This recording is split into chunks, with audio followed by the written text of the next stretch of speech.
కానీ ఎట్టి పరిస్థితుల్లో కూడా బయటికి రావద్దు.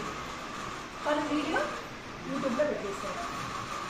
వాడికి శిక్ష పట్టద్దు, వాడు చనిపోయాడు. కానీ అది ఏంటంటే చాలామంది అంటారు అమ్మాయికి ఇష్టం ఉందా వెళ్ళింది అని చెప్పేసి కామెంట్ చేస్తున్నారు. ఏమి ఇష్టం అండి మైనర్ అమ్మాయికి? తనకి ఏం చేస్తండి మైనర్ అమ్మాయికి?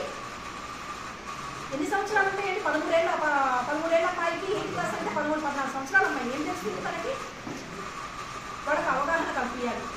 ఏది సేఫ్ టచ్, ఏది అన్సేఫ్ టచ్, తన బాడీ పట్ల తనకి అవగాహన ఖచ్చితంగా కలిగి ఉండాలి. మైనర్ అమ్మాయికి ఆ అవగాహన ఉన్నప్పుడు తనని ఎక్కడ ముట్టుకుంటే తనకి రక్షణ లేదో, తనని ఎవరైతే నమ్మదగుతారో అమ్మాయి చెప్పుకునే విధంగా వాళ్ళ అమ్మకి చెప్పుకుంటారా, వాళ్ళ నాన్నకి చెప్పుకుంటారా, వాళ్ళ ఫ్రెండ్స్ టీచర్స్కి పిల్లలు చెప్పుకునే స్వతంత్రం ఇవ్వండి.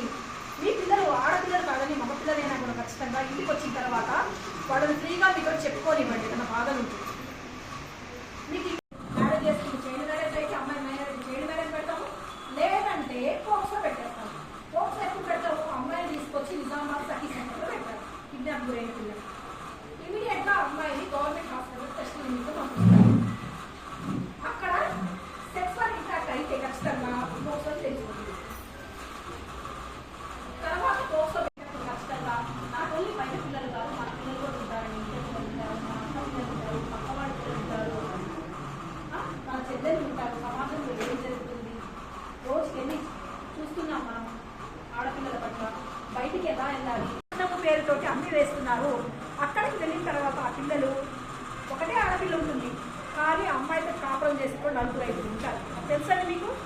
అక్కడ మేము ఎంక్వైరీ చేసి తెలిసింది ఏంటంటే ఒక ఇంట్లో 4 ఉంటారు. ఆ 4కి ఉమ్మడి భార్య అమ్మాయి, మైనర్ అమ్మాయి అది కూడా.